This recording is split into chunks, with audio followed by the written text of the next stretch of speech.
If it's happening in professional wrestling, we're breaking it down. The matches, the moments, the rumors, and yes, even the hot takes. This is Pro Wrestling Focus. No nonsense, no wasted motion, just pure wrestling talk. Now here's your host, Cody Springer.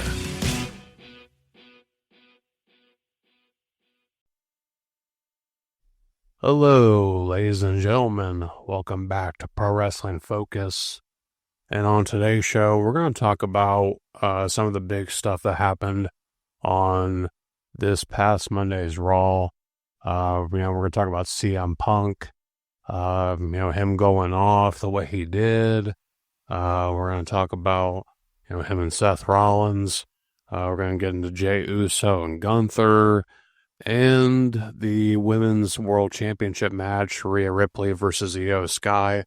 And we're also going to get into some of the big wrestling headlines that have been making the news over the last couple of weeks. So, we're coming out of a shocking WWE Elimination Chamber PLE where we saw the heel turn of John Cena.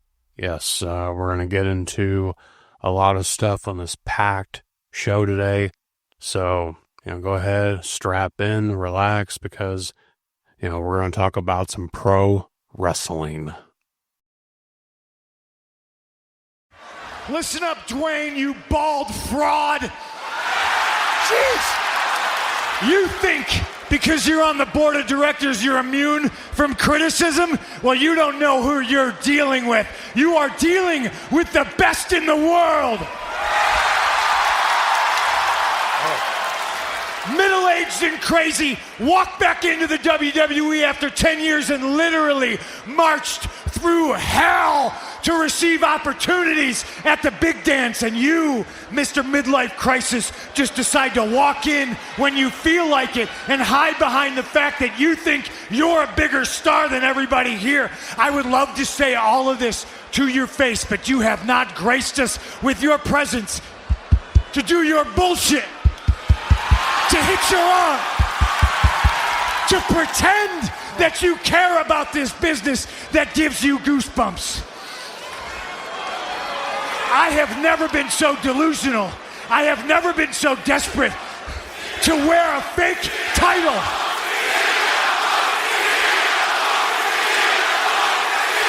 I have never been so desperate to wear a fake title and proclaim myself the people's champion because I don't deserve it. I earn it. I have never been so desperate to sell my soul. And that brings me to you, John Cena. You can't see me? Well, now we can all see through you. You stole something from me in the Elimination Chamber. A match that after 20 years of hustle, loyalty, and respect, I gave you the benefit of the doubt when you didn't qualify. I thought what you did in the past secured your future. You're not gonna fool me twice. Hustle, loyalty, and respect for 20 plus years, and now everybody sees what I've known all along, that you've been selling all these people and all these kids bullshit.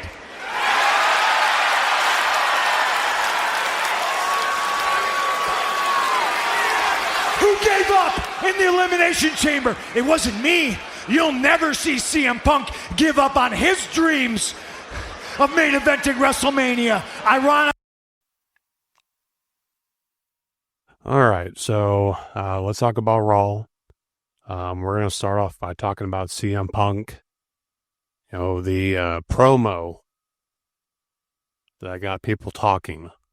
Punk walked into the arena looking like a man who hadn't slept since Elimination Chamber.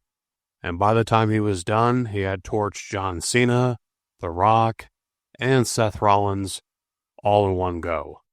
Classic CM Punk. Pissed off, bitter, and cutting people down with a microphone like a scalpel. So let's set the stage. At Elimination Chamber, WWE told the story that Punk got robbed of his WrestleMania main event spot, and they did it in a way that perfectly fit the new John Cena. Opportunistic, ruthless, and willing to throw his legacy in the trash if it means getting what he wants. Punk took the stomp from Rollins, was out cold, and Cena pounced, locking in the STF, and Punk passed out. No tapping out, no quitting, just a guy in the wrong place at the wrong time. WWE wanted us to feel like Punk got screwed, and Punk sold it perfectly. Then came the promo, and Punk, he was on one. First, he went at The Rock, calling him a bald fraud, which, let's be real, is something Punk has probably wanted to say for years. Then he mocked The Rock's whole Goosebumps arm slap routine. And honestly, yeah, he's got a point. We get it, Rock.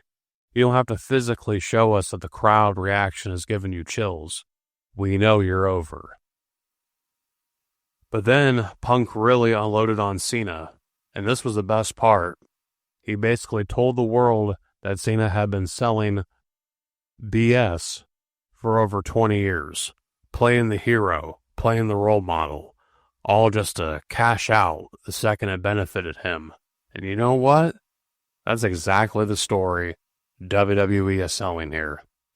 Cena has completely abandoned everything he used to stand for, and Punk was the perfect guy to call him out on it. Then came the line that really set things off. Punk turned his attention to Seth Rollins and said, "Becky Lynch, you better come get your man, because if I get him before you do, I'm going to put him in a wheelchair." That wasn't just a good line, it was a nasty one, and it worked perfectly to set up what came next. Rollins storming out and an all-out brawl breaking out. Wasn't one of those hold-me-back fights. This is a real pull-apart brawl, and this would lead to WWE announcing a steel cage match for next week on Raw and MSG. No running, no outside interference, just Punk and Rollins locked in, which means one of these guys is getting wrecked. But here's where things get really interesting. Punk dropped a line in that promo that a lot of people might have overlooked. He said, "Some people think I've exhausted all options to main event WrestleMania." Now, when Punk says something like that, it's never just filler. WWE wants us to be thinking about what options he still has. And there's one big one still on the table. Paul Heyman. Because let's not forget, WWE set up this little favor storyline between Punk and Heyman back at Survivor Series. Punk helped out the OG bloodline, and Heyman owes him one. So what if Punk uses the favor to force his way into the WrestleMania main event? Could we see a triple threat with Cody and Cena? Or, and this is just as likely, could this all lead to a tag team match on night one? Punk and Cody versus Rock and Cena. It would mirror last year when Cody and Rollins took on Rock and Roman. WWE loves their storytelling symmetry, so it's definitely a possibility. And speaking of the bloodline, I think we're getting Roman Reigns back next week. Look, if Punk is about to jump into the main event picture with Cody and Cena, then that rumored triple threat with Roman, Seth, and Punk, yeah, that may not happen. I think WrestleMania is still going to have Roman Reigns versus Seth Rollins. And next week, when Punk and Rollins are locked inside that steel cage, that's the perfect time for Roman to make his return. If Roman Reigns is back in the mix, there's no way he doesn't get even with Rollins for what he did to him at the Royal Rumble. So here's my prediction. Roman comes back next week and costs Rollins the match. Maybe it's direct. Maybe it's just enough of a distraction. But I don't see Seth walking out of that cage match unscathed. And that sets up Roman versus Rollins at WrestleMania without Punk in the mix. But we still very much could see Punk in the mix.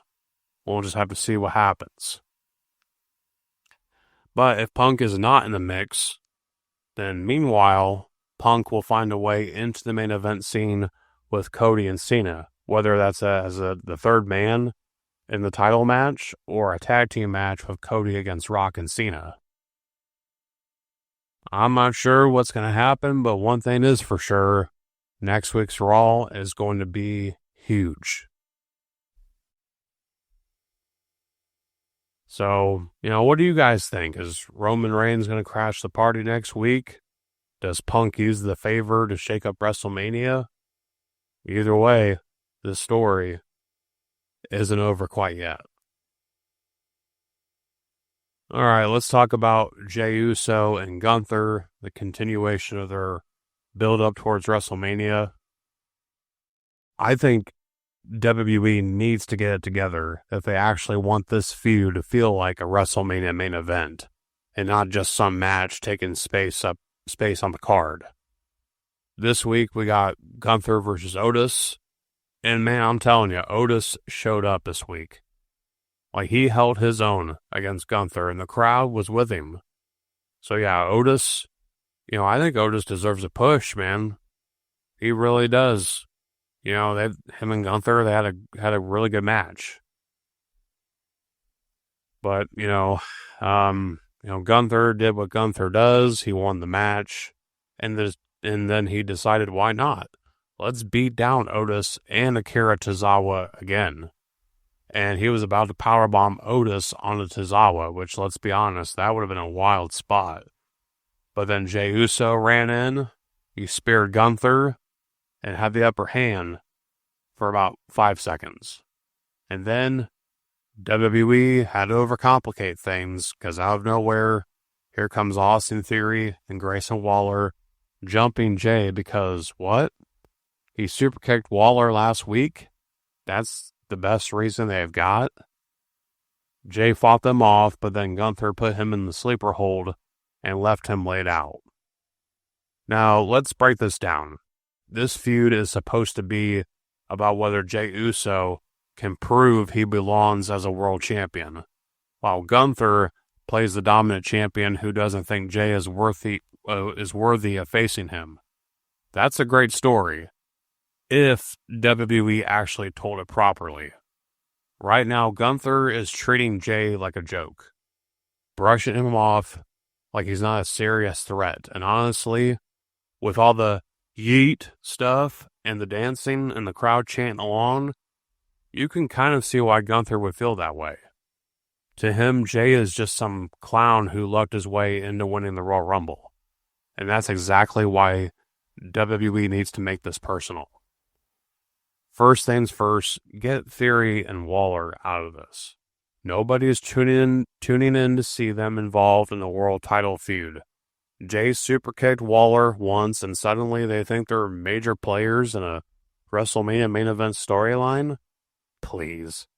They're mid-carders with no direction, and their involvement just distracts from the real story. Now, if WWE actually wants to get people invested in Jey versus Gunther, they need to let Gunther go for the throat. We've seen him do it before, when he called out Damian Priest, when he called him street trash and said he came from nothing. That's the Gunther we need, but this time he needs to take it a step further. We've seen Jey's son on WWE TV before. Imagine if Gunther looked into the camera and said, "Your son is going to grow up to be a loser just like his dad." Now that would get people talking. That gets fans emotionally invested. That makes Jey's mission to prove he belongs real. But right now, WWE is playing it way too safe for this feud. Jey is out there trying to prove himself, but Gunther isn't really tearing him down the way he should be. It's all just Gunther is dominant, Jey is an underdog. That's not enough. Make it personal. Give Jey a reason to snap. Give fans a reason, the need to see Jey shut Gunther up. If WWE doesn't turn this up a notch fast, this is going to be one of the weakest world title builds in WrestleMania history. All right, let's talk about the main event of Monday Night Raw because, Man, this was a hot mess. We had Rhea Ripley defending the WWE Women's World Championship against Iyo Sky, with the winner officially locking in a WrestleMania match against Bianca Belair. And listen, the match itself was good, but the way it played out, it was an absolute mess. Let's start with the most bizarre part. Rhea Ripley getting all up in her feelings over Bianca Belair clapping. Yes, clapping. At one point, Bianca, who's sitting at the commentary table, starts applauding the action, and Rhea loses her damn mind, acting like Bianca just slapped her mother. She assumes Bianca is rooting for Iyo and takes it personally, which is just so out of character for her. Since when does Rhea Ripley, Mommy, the ultra-confident, dominant champion, give a single damn about who's cheering for who? What is this, high school? Are we in the WWE Women's World Title match or the Mean Girls cafeteria scene? Next thing you know, Rhea's going to be passing Bianca a note that says, "Do you like Iyo? Check yes or no." But no, instead of brushing it off like the Rhea Ripley that we know, she marches over Bianca Belair at the commentary table and just shoves her to the ground. Now, obviously, Bianca wasn't about to let that slide, so when Rhea turns to go back into the ring, Bianca makes contact with her. And right there is when WWE's officiating completely goes off the rails. Because by every single rule in the book, that should have been an automatic disqualification. Bianca physically interacted with a competitor in the match. It doesn't matter if it was a reflex, doesn't matter if she meant to do it or not, contact is contact. But instead of doing what you're supposed to do, referee Jessica Carr decides to go rogue. She storms out of the ring, raises her voice at both Rhea and Bianca like she's scolding two kids in a toy aisle, and tells them to stop it. That's it. No DQ, no consequences, just a stern talking to like she's their babysitter. And I have had it with WWE making Jessica Carr look like the most incompetent referee in the business. I don't know if they're running some kind of secret storyline where she's the worst referee in company history, but at this point, it's embarrassing. This isn't the first time she's completely ignored the rules, and the more it happens, the worse it makes the entire product look. Referees are supposed to add credibility to the matches and not make them feel like backyard wrestling where rules are optional. If WWE wants us to take the rules seriously, then their own referees need to actually enforce them. Otherwise, why even have rules? Just let matches turn into anarchy with optional referees and call it a day. So after that disaster, Rhea gets back in the ring and sets up an avalanche riptide on Iyo. But before hitting the move, she stops and looks over at Bianca and says, "I'll see you at WrestleMania." This is next level wrestling stupidity. That's like an NFL quarterback stopping mid-throw to talk trash to a linebacker.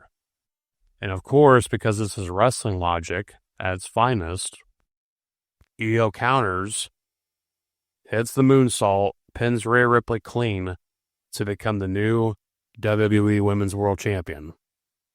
Now let me be clear. I like Iyo Sky. I have zero problem with her winning the title. But the way they booked this, they made Rhea look dumb.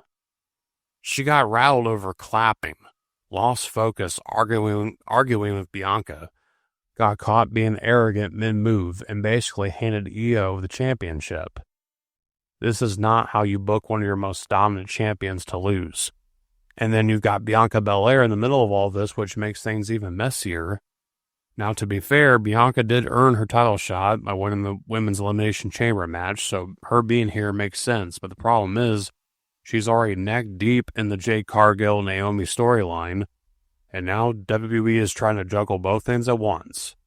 It's like they're just throwing things together and hoping it works, but instead it's turning into a chaotic mess. But just when you think the chaos is over, we get a hot mic moment while Iyo is celebrating with her newly won championship. the cameras cut back to Rhea Ripley, who's being filmed up close by a cameraman. And what do we hear? Rhea being visibly upset, muttering, "She's not your friend. She's not your friend. Effing apologize. F-bomb, F-bomb." What? What the hell was that? I have so many questions and no answers. Well, one thing is for sure. This added a whole new layer of confusion to this entire mess. So what is WWE doing with Rhea Ripley? Because right now, I can't tell if they're setting up some kind of character transformation or if this is just another case of them making things up as they go. She went from dominant, confident champion to distracted, unfocused, and now having emotional breakdowns. This ain't the Rhea Ripley we know. And where does this all lead? Most likely to a triple threat match at WrestleMania. Iyo Sky, Bianca Belair, Rhea Ripley. And look, that could be a fantastic match, but the way we're getting there, total disaster. Storytelling's all over the place. Refereeing, was stupid. And Rhea Ripley, who was one of WWE's most protected champions, just got booked like a total fool. Not really thrilled about that. But, that was my thoughts on Raw from this past Monday. Now let's go to your latest news and rumors. It's time to dive into the latest news and rumors from around the pro wrestling industry. Some of it's fact, some of it's speculation, but we'll break it all down and separate what's real from what's just making headlines. Remember, if it's not confirmed, it's just a rumor. But that won't stop us from talking about it.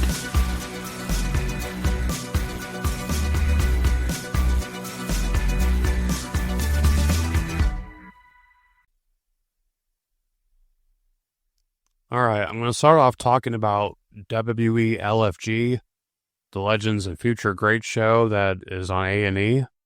I've watched the first 3 episodes, and I like the show. I really do. And it's coming back for a second season on A&E, but not without controversy. Because we got a major coaching change, and people are already fired up about it. Mickie James is out, and Michelle McCool is in. Now, I know what you're thinking. Wait, what? Mickey's one of the best parts of the show. Trust me, you're not alone. Fans are not happy about it, and I completely get it. So, what's the reasoning? Well, here's where the rumors start swirling. The word going around is that The Undertaker, who was a coach in Season 1, was only interested in returning if his wife, Michelle McCool, was brought in as a coach. And now suddenly, Mickey's gone, and Michelle McCool is stepping in. Coincidence? WWE decisions are about as subtle as a steel chair to the face, so you tell me. But to be fair, there's zero confirmation that Taker went out of his way to push Mickie out. Maybe WWE just saw an opportunity to shake things up and ran with it. Michelle McCool actually made an appearance on the most recent episode of WWE LFG where she helped Mickie James and her team. So maybe WWE planted the seeds for this change ahead of time. Meanwhile, the rest of Season 1 coaches, The Undertaker, Booker T, and Bubba Ray Dudley, are all coming back for another round, with Michelle McCool making her coaching debut. Now, let me be clear. I don't think The Undertaker would be petty enough to demand WWE to kick Mickie James to the curb just so his wife could take her spot. Do I believe he wanted his wife involved? Of course. Why wouldn't he? But do I think he pulled some power move and made whoever's calling the shots say, "Sorry, Mickie, you're out"? Nah, that seems like a reach. This feels like a typical WWE decision, one that makes you scratch your head and go, really? This is what they're doing? And let's be real, Mickie James getting screwed over by the WWE, that's a tale as old as time. Fans are already up in arms about this, and I don't blame them. Mickie's a legend. She's still at the top of her game. And once again, WWE finds a way to sideline her. It's like they have a checklist of Mickie James accomplishments, and next to each one, they've written, screw her over at least twice. So what do you guys think? Was this a fair shake, or is Mickie once again on the receiving end of WWE's classic thanks for everything, now get lost treatment? All right, now we're going to talk about John Cena and his next appearance after he shocked the world at Elimination Chamber. John Cena has officially burned every last thread of hustle, loyalty, and respect to the ground. And the wrestling world is still in shock. At Elimination Chamber, the so-called greatest of all time turned his back on the fans, aligned with The Rock, and absolutely obliterated Cody Rhodes just weeks before their WWE Championship showdown at WrestleMania. And guess what? He's nowhere to be found this week. Or next. Why? Because Cena is off in Africa filming a movie. Yeah, Cena just committed the biggest betrayal of his career, then hopped on a plane, as to say, my work here is done. But don't worry, folks. Cena will be back, and WWE has already confirmed his upcoming appearances. He's scheduled for Raw on March 17th in Brussels, Belgium, March 24th in Glasgow, Scotland, and March 31st in London, England. Now, here's where things get really interesting. The word backstage is that The Rock might join Cena for at least one of those shows. If I had to put money on it, I bet on the London, England Raw at the O2.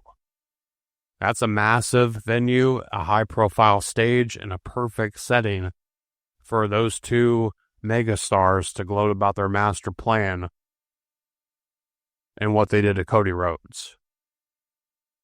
The real question is, what's Cena going to say when he finally steps back into the ring? Is he going to try to justify what he did? Is he going to gaslight the fans into thinking they turned their backs on him? Or is he just going to be the ultimate villain and say, yeah, I did it, and I do it again? Either way, we are witnessing a version of Cena we've never seen before. The man has gone full supervillain, and honestly, I'm here for it. And, this isn't the same John Cena that he was expecting at WrestleMania. This is a different animal entirely. And I cannot wait to see what he does next. All right, so let's talk about Leah Van Dale, formerly known as Carmella, who I mentioned on last week's show when the news dropped that WWE was not renewing her contract. And man, she did not hold back in a recent interview. She made an appearance on the Barely Famous podcast and had some things to say about how her WWE career ended. I've got the clip right here. Take a listen. What's next for Leah? For so long, it's like, oh, Carmella and it's like, no, I can now fully be Leah and do what I want to do, and I don't know what that is. So you have been out of WWE for almost 2 years. Yes. But not by choice. No. So let's talk about it. That's the whole point, to get people talking and to be bold in your face. Let's talk about it. Let's have the conversations that, women aren't having. Is it because I'm a woman? Is it because I had a baby? And it just feels like a shitty way to end a 12-year career with the company, that this is how it ended. But also to be treated like a human being and a woman and someone who's dedicated 12 years of your life to this company. He still has a job. We had a kid and he has a job, but I don't. I guess fast forward until a few weeks ago, and then I got a call saying that my contract was up in 10 days. Everyone just ghosted. Completely ghosted. Everybody's getting sued if it was me. What if this is the end of my career? What am I doing with my life? What do I have to offer? Why wasn't I given an opportunity somewhere else? Does it feel bittersweet, though, that all of your people are still there? I feel like I'm being punished because I had a baby. And men don't really have to think about it because they're men. They could change their mind. Why would you want to be somewhere that doesn't want you? I wish more for women in general and moms, and especially athletes. I feel like you shouldn't have to choose one. Why can't you have both? What was the deciding factor for you in wanting to speak up about this. If this can help one company. Wow, that's a strong statement. She feels like WWE flat out punished her for getting pregnant, and she got ghosted like a bad Tinder date. Not even a thanks for your time email, just radio silence. Now that's rough, but let's break this down because as always there are two sides to every story, and right now we only have hers. Now let me be clear, I have no reason to believe that Carmella is lying. Why would she? She has every right to be pissed if this is how it went down. But we also know that WWE is a business. And while they have brought back moms like Becky Lynch and Alexa Bliss, every situation is different. But here's where things get really interesting. Carmella actually claims she tried to come back last summer, not even as a wrestler, but in a non-wrestling role. Since she wasn't medically cleared yet, she pitched an idea to return as a manager for a tag team. And according to her, the creative team was on board. They liked it. It wasn't some half-baked idea she threw out there, and they supposedly approved it. And yet, nothing. Dead silence. No follow-up, no feedback, no, hey, we're going in a different direction. Just poof. Vanished into the WWE abyss. And when WWE finally gave her notice that they weren't renewing her contract, according to her, they didn't give her a straight answer on why. No real explanation. No, this is why we're making this decision. Just a vague corporate brush off, and I'll put you in touch with legal. Are you kidding me? That's the kind of thing you expect when you get fired from a soulless corporate gig, not when you've been with the WWE for over a decade. No sit-down conversation, no closure, just talk to legal, like she was canceling a gym membership. So that raises a big question. Was WWE ever really considering bringing her back? Or was this just a case of them stringing her along while they waited for her contract to quietly run out? Because if she's telling the truth, and again, I have no reason to think she isn't, then this wasn't just about pregnancy or injuries. She wanted to contribute in another way, and WWE still shut her out. Now, Carmella did post on X saying, before you make assumptions or judgments, make sure you listen to the full conversation, which is fair. She doesn't want people to take this and run with the WWE is evil narrative. But let's be honest, that's exactly what's happening. You drop a line like, I was punished for having a baby, and people are going to run with it. That's just how the internet works. Now let's talk next steps. Where does Carmella go from here? She could take time off, focus on family, do some outside ventures. She's got options. You know, maybe she pops up in AEW. Maybe she goes to TNA. Maybe she just enjoys life away from wrestling for a while. And hey, let's not pretend like a WWE return is off the table, because in wrestling, everybody comes back eventually. So while this is a rough way for her WWE run to end, you know, at the end of the day, health comes first. Business is business, and wrestling has a funny way of bringing people back when you least expect it.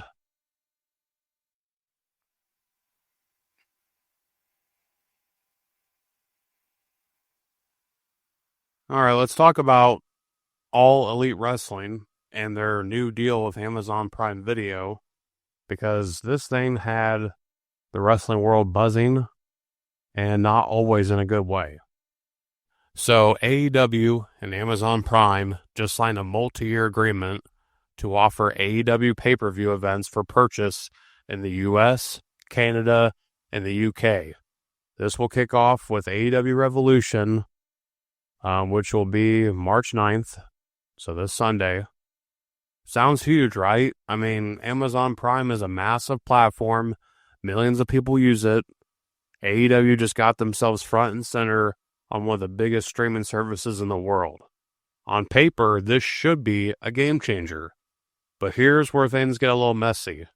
When this news dropped, a lot of fans understandably thought, wait a minute, does this mean AEW pay-per-views are free with a Prime subscription? And honestly, I don't blame them. The way streaming services have been working lately, it wasn't a crazy assumption. You know, WWE has their pay-per-views or PLEs on Peacock for $5 to $10 a month. And if you have Netflix, you get Raw included. So people thought maybe that AEW struck some kind of crazy deal to bring their events to Prime members for free. Spoiler alert, nope. That's not how this works. That's not how any of this works. AEW's deal with Prime is basically the same setup as UFC on ESPN+. You have to pay full price for each pay-per-view on top of your Prime subscription. Yeah, $50 plus per event. And the internet reaction, not great. Look, here's the reality of it. On one hand, this is a smart business move for AEW. More accessibility means more potential buyers. You just open Prime Video, click, and boom, you got the pay-per-view. Convenience is king, and it also gives AEW more legitimacy being on a global streaming giant like Amazon. But let's be real, $50 a pop in this economy? Who is dropping $50 plus multiple times a year for AEW pay-per-views when WWE fans are getting theirs for $5 to $10 on Peacock? You can get a month of Netflix, Disney Plus, Hulu, and Peacock combined for the price of one AEW pay-per-view. And with inflation, people are already cutting back on entertainment. They're going to pick and choose what they want to spend their money on. And let's be honest, unless you're a die-hard AEW fan, you're not throwing down $50 on Revolution on Sunday when WrestleMania is right around the corner. AEW will still get pay-per-view buys, don't get me wrong. The hardcore fans are locked in. But they aren't going to pull these insane numbers. They aren't suddenly going to outdraw the WWE or UFC. And if they really wanted to increase viewership, they'd be looking at a subscription model, not a one-time purchase model. So what do you guys think? Is this a genius move that gives AEW a bigger platform? Or are they just making it harder for casual fans to watch their product? Are you paying $50+ for AEW pay-per-views? Or is your money going elsewhere? And with that, ladies and gentlemen, I think that'll conclude the episode for today. I'd like to thank everyone for listening to the podcast. You know, we're just getting started here on Pro Wrestling Focus, and there will be more to come here in the future. Got some deep dive videos planned, and, you know, we're on the road to WrestleMania, so we'll definitely be looking at all the ongoing big WrestleMania programs, feuds going into the big show. And yeah, we're just getting started here on Pro Wrestling Focus. Take care. Talk to you soon.